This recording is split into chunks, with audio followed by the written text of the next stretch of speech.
agosto de 2020, nosso culto online pela IPI do quilômetro 18. Isaías 25:1 e Salmo 63, versículo 4, respectivamente, dizem assim: Ó Senhor, Tu és o meu Deus, exaltar-te-ei, e louvarei o Teu nome, porque fizestes maravilhas. Os Teus conselhos antigos são verdade e firmeza. Assim, eu te bendirei enquanto viver. Em Teu nome levantarei as minhas mãos. Eu convido a presbítera Sônia para que adore ao Senhor agora, levantando a sua voz e orando e clamando, entregando a Ele este culto que nós iniciamos desde as 9h30. Paizinho, mais uma vez na tua presença, Deus, eu quero, Pai, pedir, Senhor, que o teu Espírito Santo, Senhor, fale aos nossos corações, como já tem falado, Deus, porque esse é um momento de culto a Ti, Senhor, que possamos todos estar, Senhor, com os corações abertos, corações alegres, felizes, Senhor, porque vamos louvar o Teu nome, Senhor, com hinos, vamos ouvir a Tua palavra, que o Senhor nos alegre cada dia, Senhor, e que o nosso louvor seja somente a Ti, Deus, porque o Senhor é um Deus de amor, é um Deus de misericórdia, é um Deus que nos ama, Senhor, além da nossa imaginação, Deus. Obrigado, Senhor, por esta oportunidade, Senhor Deus, de culto a Ti. Que possamos, Senhor, ter sempre esse privilégio. Louvado e exaltado seja sempre o Teu nome, Pai. Amém, Senhor. Amém. Nós vamos cantar uma música, acho que os irmãos conhecem. Grande é o Senhor. Nós vamos... Minha violinista saiu. Nós vamos fazer aqui ao vivo, então eu peço para você manter seu microfone fechado, mas que mesmo fechado, você cante aí na sua casa conosco. Grande é o Senhor.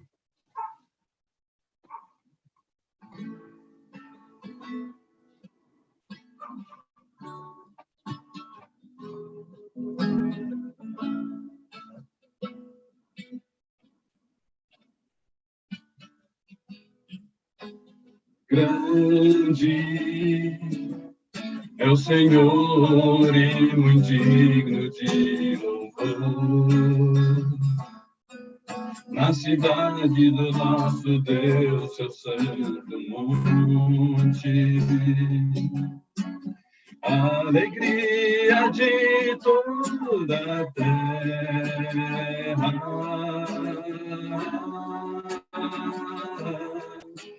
Grande é o Senhor em quem nós temos a vitória. Ó Deus, Tu és a nossa vitória, que nos ajuda contra o inimigo.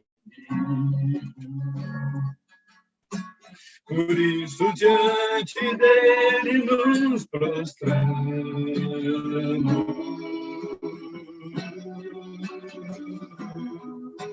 Queremos o Teu nome engrandecer e agradecer-te por Tua obra em nossas vidas. Confiamos em Teu infinito amor, pois só Tu és o Deus eterno sobre toda a terra e céu. Queremos o Teu nome engrandecer, Senhor, por Tu és maravilhoso. Queremos o Teu nome engrandecer e agradecer-te por Tua obra em nossas vidas. Entramos em Teu infinito amor, pois só Tu és o Deus eterno sobre toda a terra. Aleluia. e céu.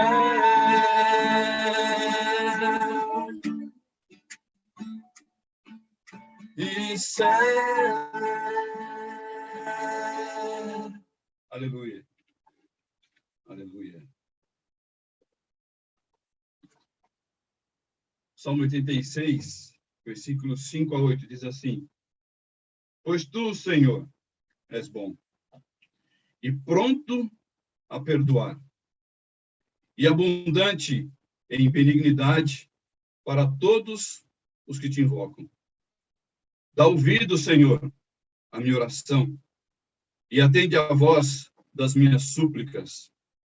No dia da minha angústia, clamo a ti, porquanto me respondes. Entre os deuses não há semelhante a ti, Senhor, nem a obra como as tuas. O texto diz que Deus nos responde. Eu convido você a fechar os seus olhos e a declarar ao Senhor agora aquilo que tem atrapalhado a sua comunhão com Ele. Que você possa falar com o Senhor, colocar seus pecados, aquilo que tem atrapalhado de você de chegar a Deus para entregar o perfeito louvor.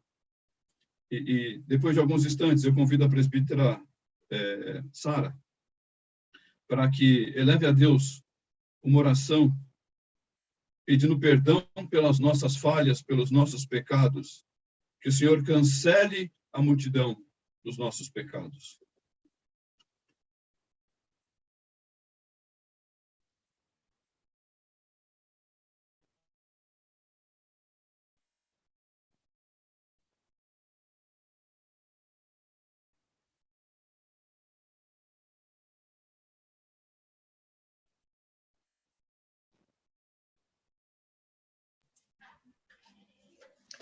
Pai, nesse momento nós nos colocamos diante de Ti, ó Pai, para entregarmos nossa vida, ó Pai, diante de Ti. Pedir perdão pelos nossos pecados, pelas nossas transgressões, ó Pai. Se nós ofendemos alguém, ó Pai, às vezes até impensadamente, em palavras. Ó Pai, tenha misericórdia das nossas vidas, ó Deus. Ouve o nosso clamor. Nos perdoa, ó Pai. Às vezes nós fazemos até sem intenção de atingir ao próximo, mas às vezes as palavras penetram, Pai, no coração das pessoas, ó Pai, elas sentem. Que o Senhor nos perdoa, ó Pai, que o Senhor venha estar conosco, ó Pai, nos ajudando a não fazermos, Pai, coisas que desagradam, ó Pai, que não são da Tua vontade, do Teu querer, ó Deus. Eu te louvo e te agradeço, ó Pai, pela sua misericórdia para conosco. O Senhor é um Pai de amor, um Pai que nos ama. Ó Pai, perdoa os nossos pecados, nossas transgressões, nossas ofensas. É em nome do seu amado Filho Jesus que eu oro, ó Pai, e te agradeço. Amém. Amém. Amém. Nós temos crianças para participarem hoje? Temos alguma, não sei se pelo YouTube também, se teremos alguma criança que participará conosco. Sim ou não? Acho que não. No YouTube alguém se manifestou, Lucas?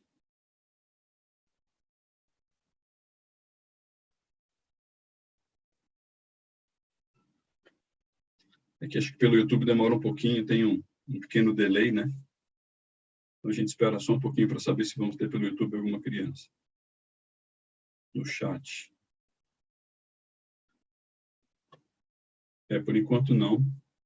Então, mesmo se surgir depois, a gente segue. Se surgir depois, a gente faz a leitura do versículo que eles colocarem no chat. Nós vamos cantar mais uma música, Em Teus Braços. E em seguida nós vamos ouvir uma música que foi gravada lá no canal, Mão no Arado. O Lucas já pode preparar, então a gente canta primeiro aqui, e em seguida você já pode assumir, Lucas, e projetar a música Mão no Arado.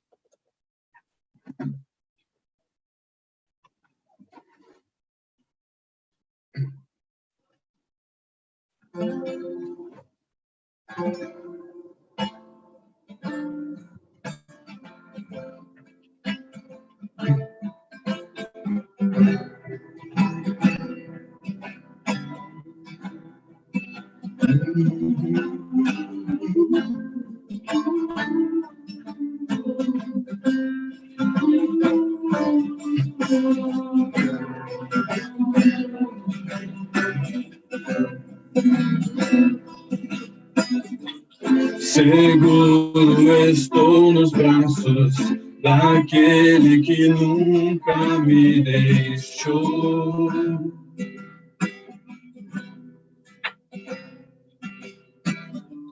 Seu amor perfeito sempre esteve repousado em mim. Se eu passar pelo vale, acharei conforto em teu amor, pois eu sei que és aquele que me guarda, me guardas. Declare ao Senhor. Em teus braços é o meu descanso. Em teus braços é o meu descanso. Em teus braços é o meu descanso. Em teus braços é o meu descanso. Recai em tua graça. Recaio em tua graça. Recaio de novo em tuas mãos. Recaio em tua graça. Recaio de novo em tuas mãos. Se eu passar pelo vale, acharei conforto em teu amor, pois eu sei que és aquele que me guardas. Me guardas. Declare que você está nos braços do Senhor. Em teus braços é o meu descanso. Em teus braços é o meu descanso. Em teus braços é o meu descanso. Em teus braços é o meu descanso.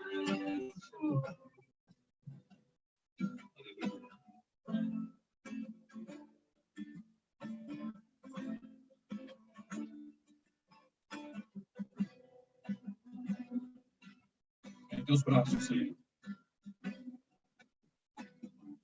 Nós descansamos em teus braços, Senhor. Aleluia.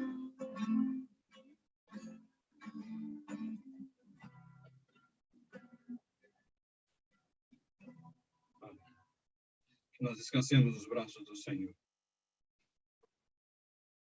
Mão orado agora no nosso canal que nós usamos aqui da Delma.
Amém.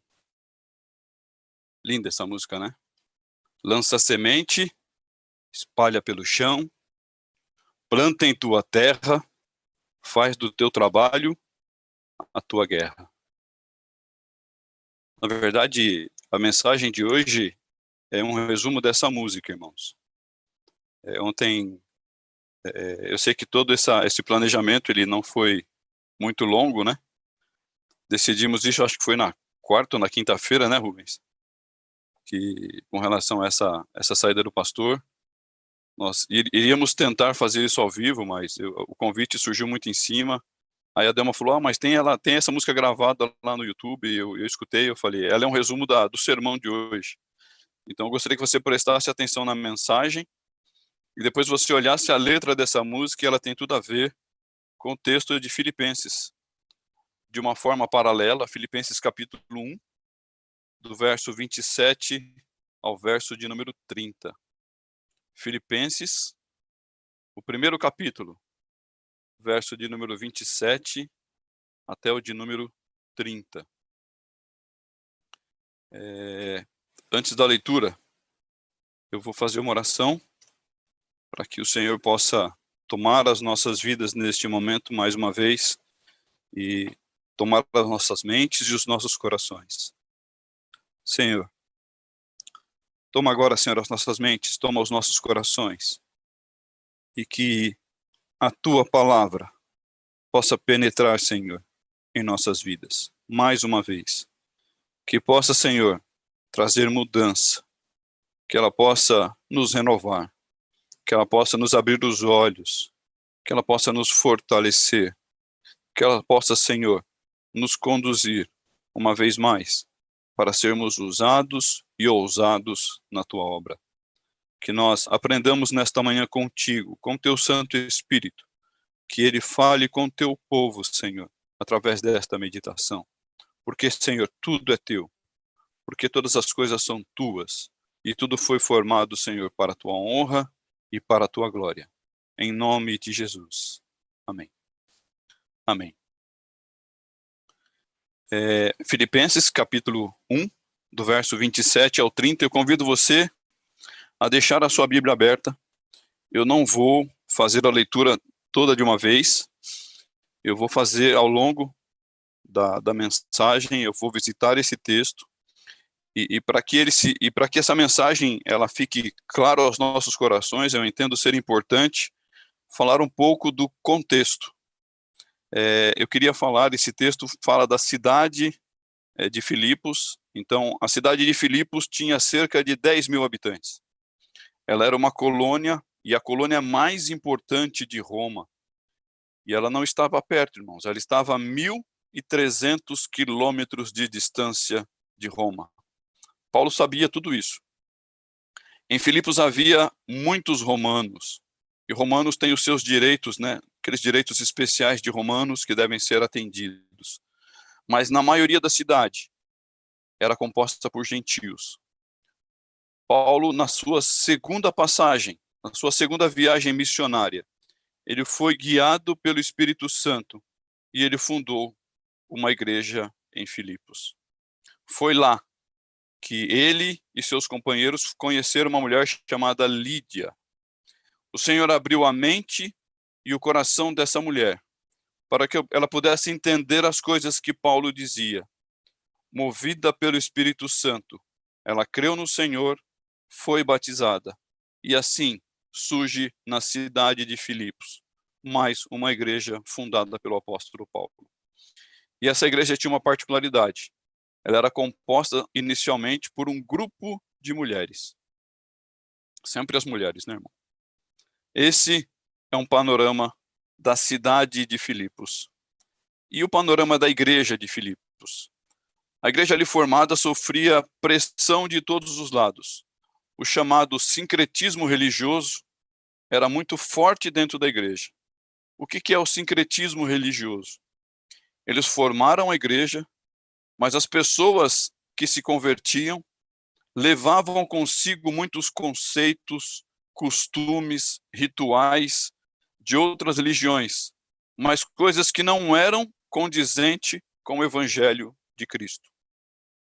Além disso, o verdadeiro ensino do evangelho estava sendo distorcido.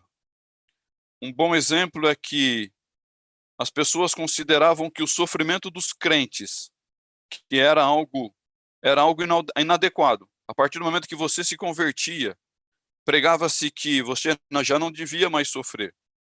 Aquele que distorcia o evangelho levava o povo a acreditar que, se convertendo a Cristo, já teriam o direito a um estado de bem-aventurança, ou seja, uma vida divinal ainda aqui na terra. Aceitar a Cristo é não mais sofrer. A vida no céu, sem sofrimento, deveria começar aqui na terra. Isso que eles ensinavam. Assim, nós podemos entender, por exemplo, um dos versículos que nós separamos para essa leitura. O verso de número 29. Diz assim: porque a vós vos foi concedido, em relação a Cristo, não somente crer nele, mas também padecer por ele. Cristo nunca nos ensinou que, ao aceitar o evangelho, seria uma vida divina aqui na terra, no sentido de se afastar do sofrimento. E Paulo estava dizendo isso àquele povo através desse versículo, por causa deste contexto que eles viviam naquele momento. Sofrer por Cristo. Todo cristão sempre foi convocado a sofrer por Cristo, a sofrer pelo evangelho. Além desses problemas que eu já listei, havia também a pressão do mundo pagão querendo entrar nos costumes da igreja. Repleto de rituais, um bom exemplo para aquela época era o ritual de fertilidade para a agricultura, para que a agricultura desse bons resultados. A igreja tinha que lidar com essas circunstâncias também. A pequena igreja também sofria pressão dos romanos, que eram contra o evangelho. Filipos era uma igreja pressionada, era uma igreja perseguida, era uma igreja cheia de problemas com costumes e uma teologia distorcida. Era necessária uma mudança de mente, prática da fé e a busca de conhecimento da palavra de Deus. Olhamos para a cidade, olhamos para a igreja, olhamos agora para a cidadania.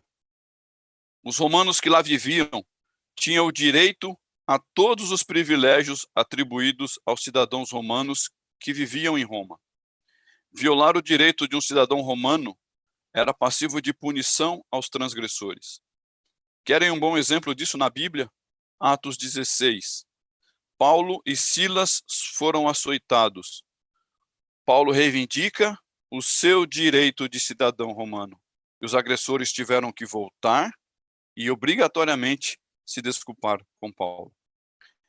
O entendimento de todo esse cenário da cidade, da igreja e do povo de Filipos é importante para continuarmos analisando o texto que nós leremos nessa manhã.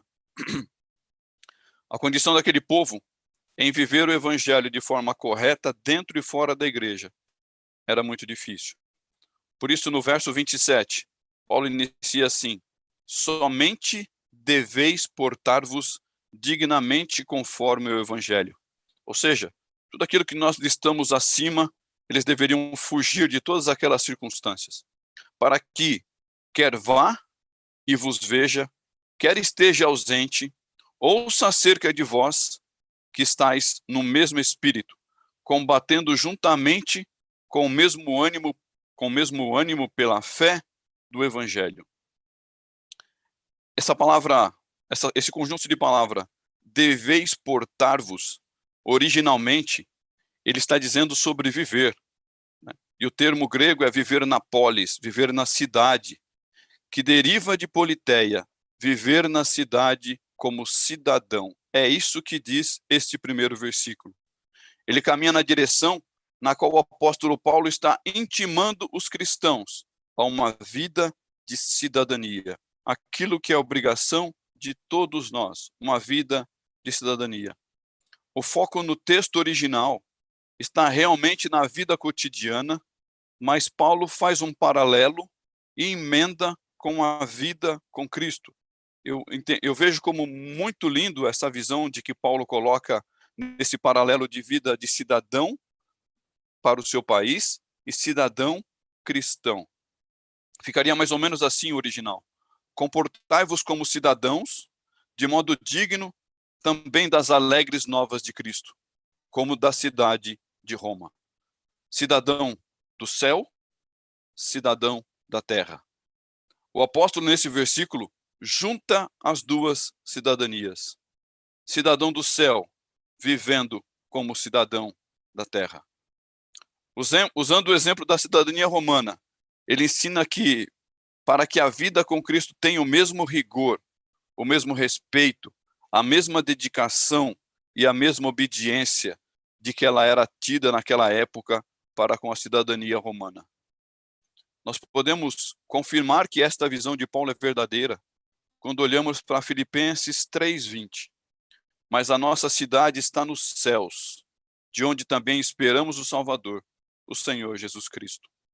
Paulo sabia que somos cidadãos do céu e que o nosso compromisso aqui era viver a cidadania da terra, mas como cidadão do céu. E é isso que nós somos, irmãos. Nós somos cidadãos do céu, vivendo na terra. Filipos, a coluna do Império Romano a 1.300 quilômetros de distância, separada por mares profundos, mas ainda assim mantinha uma comunicação aberta, contínua e frequente com a sua sede, Roma. E Paulo queria naquele momento que o povo entendesse como a colônia de Filipos estava para Roma, em importância, em contato, em vida digna, assim também o cristão na terra está para o céu, em contato com Deus, em vida digna. Fisicamente, Roma estava distante, mas operacionalmente, na prática, Filipos era um pedaço de Roma e se comunicava abertamente com as autoridades. Somos uma colônia do céu aqui na terra, irmãos, com deveres, direitos e uma comunicação aberta com a autoridade do céu, o nosso Deus. Como cristão, tem a obrigação de honrar a sua cidade, o seu país. Assim, o cristão tem um compromisso e uma obrigação para honrar o evangelho que aceitou através de Cristo. Ser um cidadão do céu na terra. Nesse verso 27, eu quero destacar 3 pontos. Ele começa dizendo, somente. Ele é enfático e quer destacar que o povo dê atenção suprema à cidadania cristã em tudo o que fizer. Ele segue dizendo, quer vá e vos veja, quer esteja ausente, ouça acerca de vós.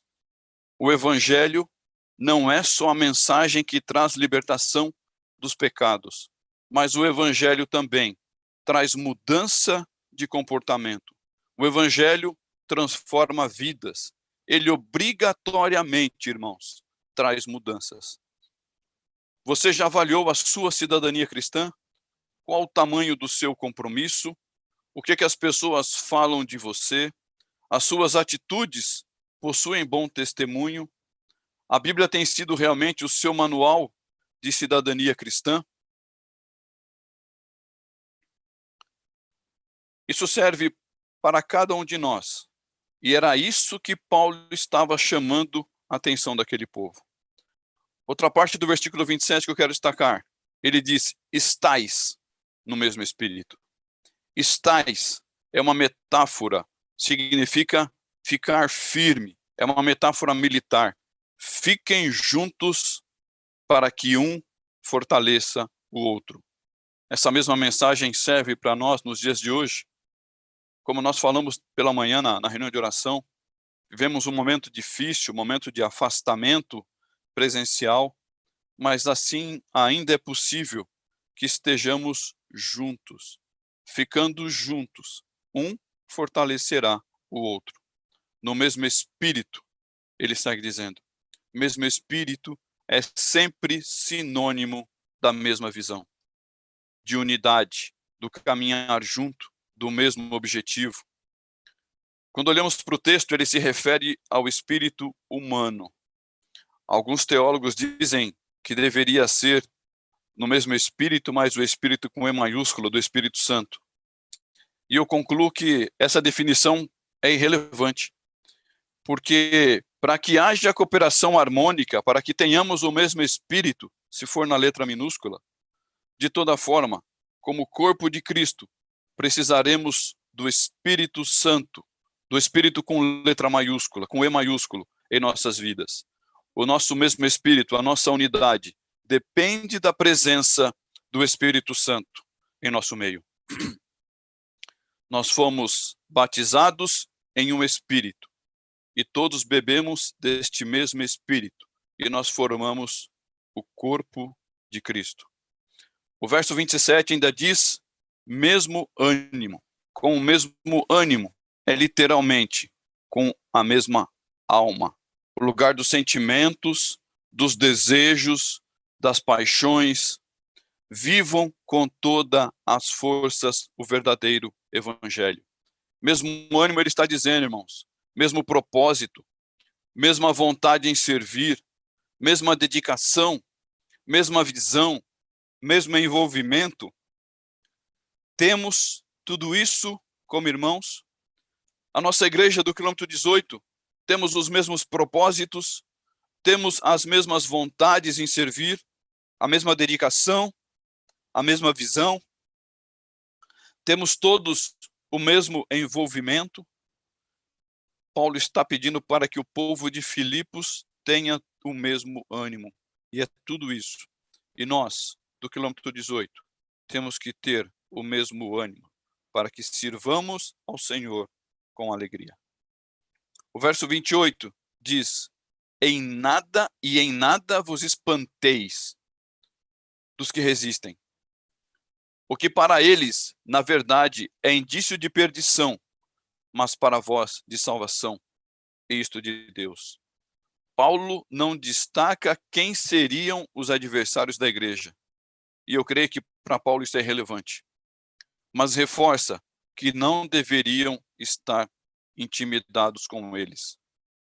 O termo vos espanteis aplica-se originalmente a animais amedrontados. Paulo usa esse termo para fazer uma analogia. É comum que animais que se assustem com coisas menores do que eles, com coisas mais frágeis do que eles, porque os animais muitas vezes desconhecem a própria força. Esse é o recado de Paulo nessa parte, irmãos.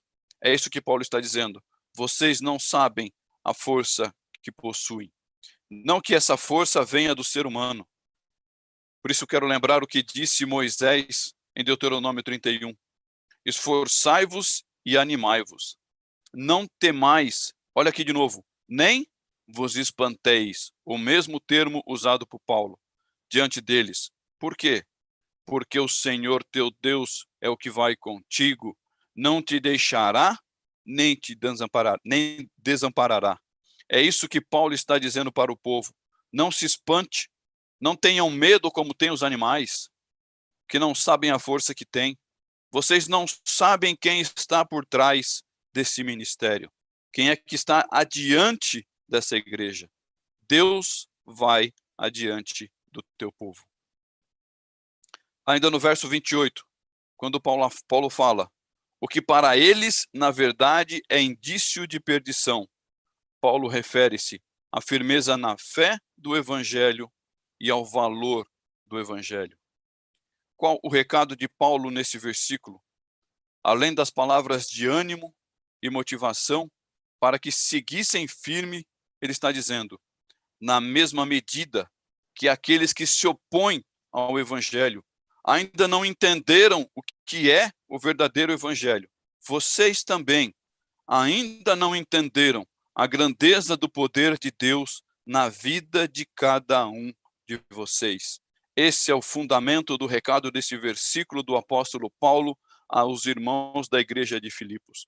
E muitas vezes nós também nos colocamos dessa forma. Não entendemos o verdadeiro propósito, o verdadeiro poder, a grandeza do poder de Deus nas nossas vidas. O que Deus tem planejado para cada um de nós. Muitas vezes não conseguimos enxergar o propósito de Deus, como o povo de Filipos não entendia e não enxergavam. Na mesma medida que as pessoas rejeitam o Evangelho, nós não entendemos a grandeza do poder de Deus nas nossas vidas. O verso 29 diz, porque a vós vos foi concedido em relação a Cristo, não somente crer, como também padecer por ele. Esta declaração do apóstolo Paulo é apresentado como uma teodiceia, uma justiça de Deus. Isso para ajudar os irmãos de Filipos a compreenderem pelo menos uma parte do seu sofrimento. O sofrimento não é uma marca da raiva de Deus. E Paulo queria enfatizar que Deus controlava e ainda controla todos os eventos. Os filipenses não deveriam perturbar-se por causa das suas experiências amargas. Muito menos pensar que Deus havia esquecido de cada um deles, ou que Deus estava zangado com eles. No verso 29, quando nós lemos a palavra concedido, no grego, ekariste, é derivado de charis, que é favor. Paulo aqui está dizendo que quer lembrar que até mesmo estas provações vêm a eles como uma dádiva da graça de Deus. E aí nós apresentamos isso ao mundo, irmãos. As pessoas nos chamarão de louco. Sabe por quê?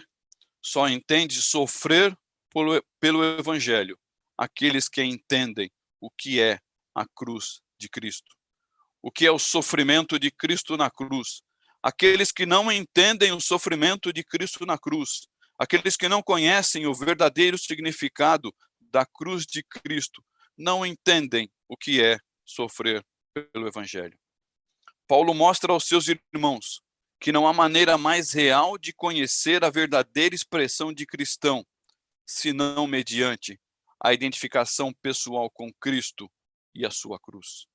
Qual é a sua identificação pessoal com a cruz de Cristo? O que a cruz de Cristo significa para a sua vida? O quanto você sabe que Cristo, antes de ser crucificado, foi exposto a todos os riscos, sofrimentos, maldades que o mundo poderia oferecer.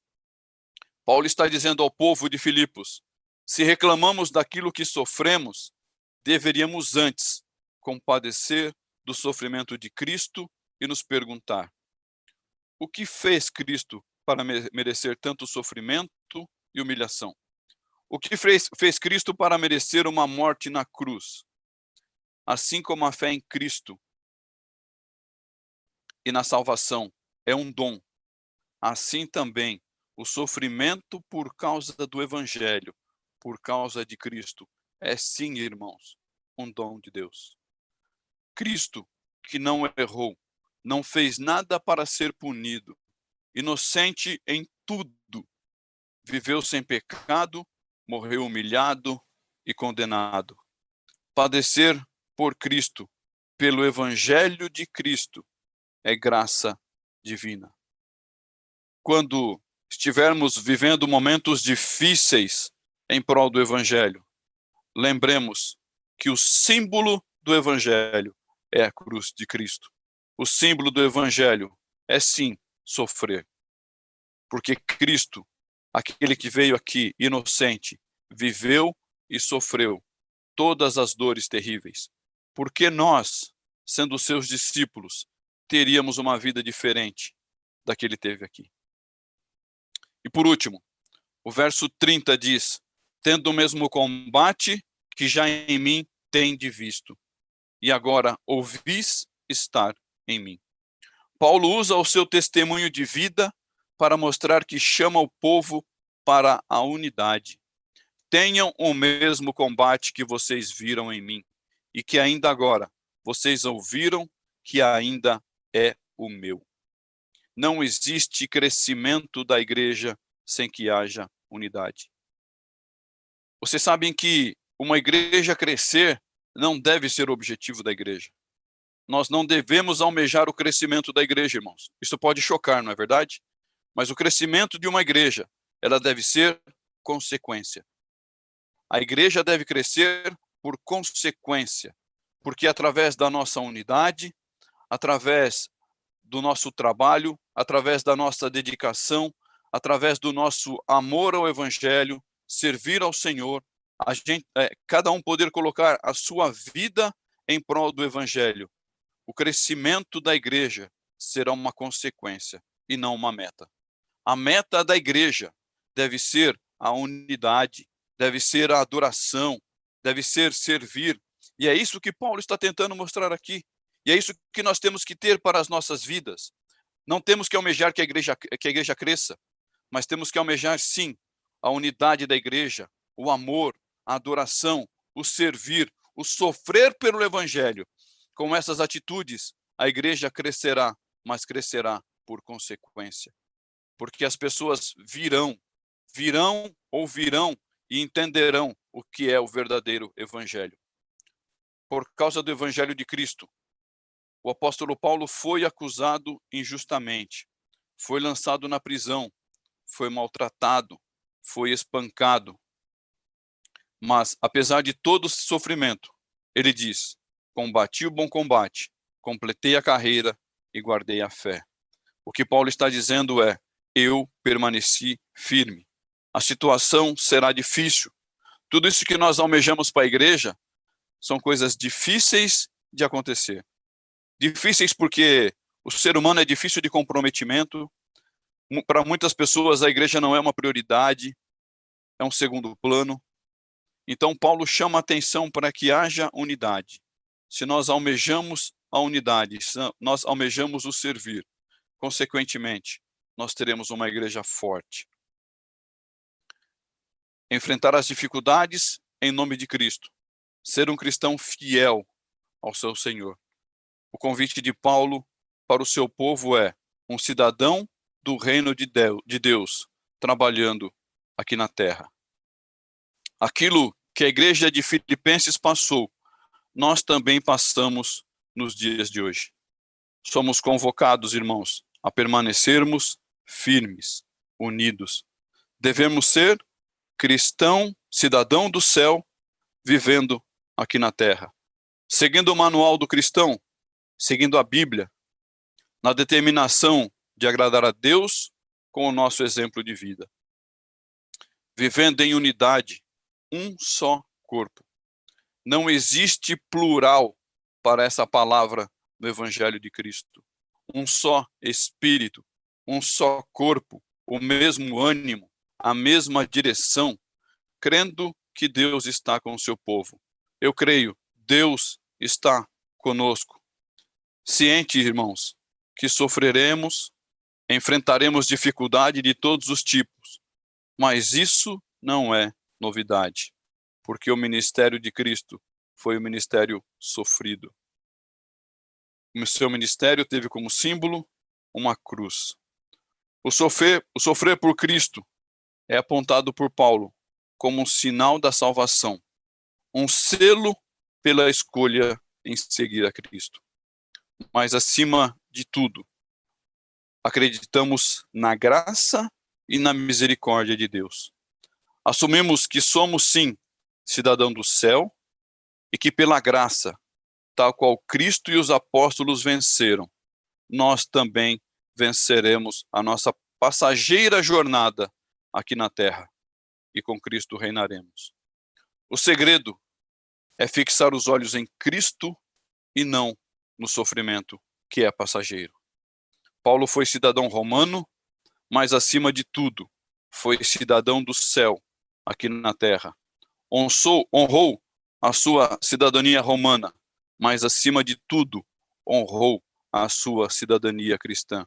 Somos intimados a sermos um cidadão do céu, a honrarmos aquilo que nós aceitamos quando aceitamos o Evangelho. Obedecer aos mandamentos, permanecermos firmes no propósito, como o corpo de Cristo. Lutar lado a lado com todos os irmãos, para que haja unidade da igreja. Eu queria terminar com uma pergunta. Você é ou não um cidadão do céu? Que Deus nos abençoe, que esta palavra possa penetrar a sua vida e que você possa refletir sobre a importância que você tem sendo um servo do Senhor na IPI do quilômetro 18. Que Deus nos abençoe. Amém. Eu convido você agora a colocar os seus pedidos. Se você quiser colocar no chat, se você quiser abrir o seu microfone, você pode agora fazer o seu pedido de oração neste momento.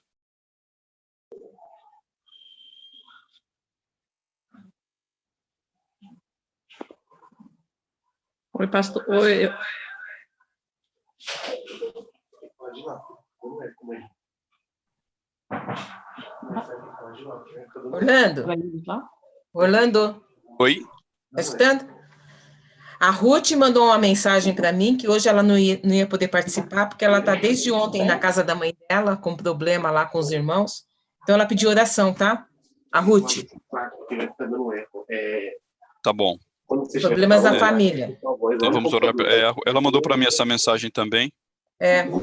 E ela está conectada, eu estou vendo aqui, acho que ela está conectada, mas nós vamos orar por ela e pela família. Alguém mais? Gelane quer falar? Pode falar. Oi, eu gostaria de pedir oração pela vida do meu pai, da minha mãe, meus irmãos, tá? Continuando orando pela vida deles. E pela vida do Felipe, que ele está aqui comigo hoje, tá? Ele veio da casa do meu irmão, veio para cá, mas está indo lá para casa da minha mãe, tá? Continuar orando pela vida dele, que ele tem esquizofrenia, ele está bem melhor, graças a Deus, mas que vocês continuem orando por ele. Depois eu mostro a foto dele para vocês. Tá. Orlando. Alguém mais? Oi. Quem está conectado é outra Ruth, tá? Não é a Ruth. Ah, desculpa. Não. Desculpa. É verdade. Ela disse que não ia poder participar. É verdade, você tem razão. Alguém mais? Mais algum pedido? Nós vamos orar. Oi, pode falar. Uma oração, ele vai fazer entrevista de emprego. Deus abençoe ele. Ele pediu no YouTube. Ah, legal. Alguém mais? Esperar um pouquinho, de repente surge mais alguma no YouTube. Nós vamos orar então. Eu convido você a fechar os seus olhos. Nós vamos colocar diante do Senhor agora essas petições que os irmãos colocaram aqui, e nós cremos no poder e na soberania de Deus para as nossas vidas. Se não tiver mais nenhum pedido, eu vou orar, em seguida eu já vou encerrar o culto. Então feche seus olhos. Orlando. Oi, pode falar. Estou agradecendo o carinho do conselho com ele e com a família dele no YouTube. Ah, legal. Pastor? Isso. Tá bom. Muito bom. Legal. Feche seus olhos, irmãos. Oremos então. Senhor, nós colocamos agora estes pedidos que foram apresentados a Ti, Senhor. Apresentamos a vida da Ruth, da diaconisa Ruth, e da sua família, Senhor. Nós não sabemos exatamente o que se passa ali, mas o Senhor sabe todas as coisas. O Senhor está presente em todos os lugares, e nós pedimos que o Senhor coloque sabedoria, Senhor, que o Senhor possa acalmar os ânimos, que o Senhor possa abençoar aquela família. Nós também pedimos, Senhor, pela família da nossa irmã Gerlane, pelo Felipe, que o Senhor esteja abençoando a cada um, esteja visitando, Senhor, e derramando ricas bênçãos sobre todos eles. Nós pedimos pela vida do nosso irmão Odirley, que essa semana fará uma entrevista, Senhor. Que o Senhor possa dar a ele sabedoria, que o Senhor possa acalmar, Senhor, tira toda a ansiedade, que o Senhor possa colocar a vida dele, Senhor, naquele momento, e que, Senhor, se for da tua vontade, que ele possa conseguir este emprego. Nós agradecemos pela oportunidade que o Senhor já deu a ele de poder fazer essa entrevista, e te pedimos uma vez mais, Senhor, que o Senhor possa abençoá-lo, que ele possa ter um emprego, Senhor, pelo nome de Jesus. Nós apresentamos agora a vida também do nosso pastor Omar, que o dia do pastor se aproxima, Senhor, não só dele, mas de todos os nossos pastores. Nós sabemos que é uma tarefa, Senhor, uma responsabilidade grande, Senhor. Por isso nós pedimos, Senhor, também que apresente, que o Senhor coloque na vida de cada pastor, Senhor, sabedoria, estratégia, Senhor, tranquilidade, que eles sintam a tua paz, ó Pai, diante de todas as situações. Pelo nome poderoso de Jesus, Senhor, é que nós oramos e apresentamos a vida da tua igreja. Colocamos neste momento também ainda, Senhor, aquelas pessoas que trabalham na área da saúde. Nós lembramos aqui, Senhor, de todos aqueles que estão sofrendo por causa dessa pandemia. Nós te pedimos, Senhor, acalma o coração. Abençoa, Senhor, restaura a saúde. Protege, Senhor. Protege aqueles que estão na linha de frente, trabalhando na área da saúde, de transporte, tudo aquilo, Senhor, que está acontecendo. Consola, Senhor, as famílias enlutadas. Temos mais de 120 mil famílias enlutadas neste momento, Senhor. Nós não entendemos, mas nós sabemos que o Senhor é soberano sobre todas as coisas. Por isso, acalma o coração, Senhor. Abençoa a cada vida, Senhor, que está agora com dificuldade, que está sofrendo. Que eles possam sentir a tua presença, Senhor. Em nome de Jesus. E nós entregamos aqui neste momento este culto a ti, Senhor. Tudo que foi feito aqui, Senhor, tudo que foi falado, tudo que foi cantado, foi preparado, Senhor, para que o teu nome fosse honrado, porque o Senhor é o nosso Deus, e nós te entregamos esta oferta, que chega até o teu trono, ó Pai, como um aroma suave, que o Senhor possa se agradar das nossas vidas. Em nome de Jesus é que nós oramos. Amém, Senhor. Recebei a bênção. E que a graça do nosso Senhor e Salvador Jesus Cristo, a comunhão e a consolação do Espírito Santo sejam com todos vós e com todo o povo de Deus espalhado pela face da terra, hoje e para todo sempre. Amém. Amém, Senhor. Amém.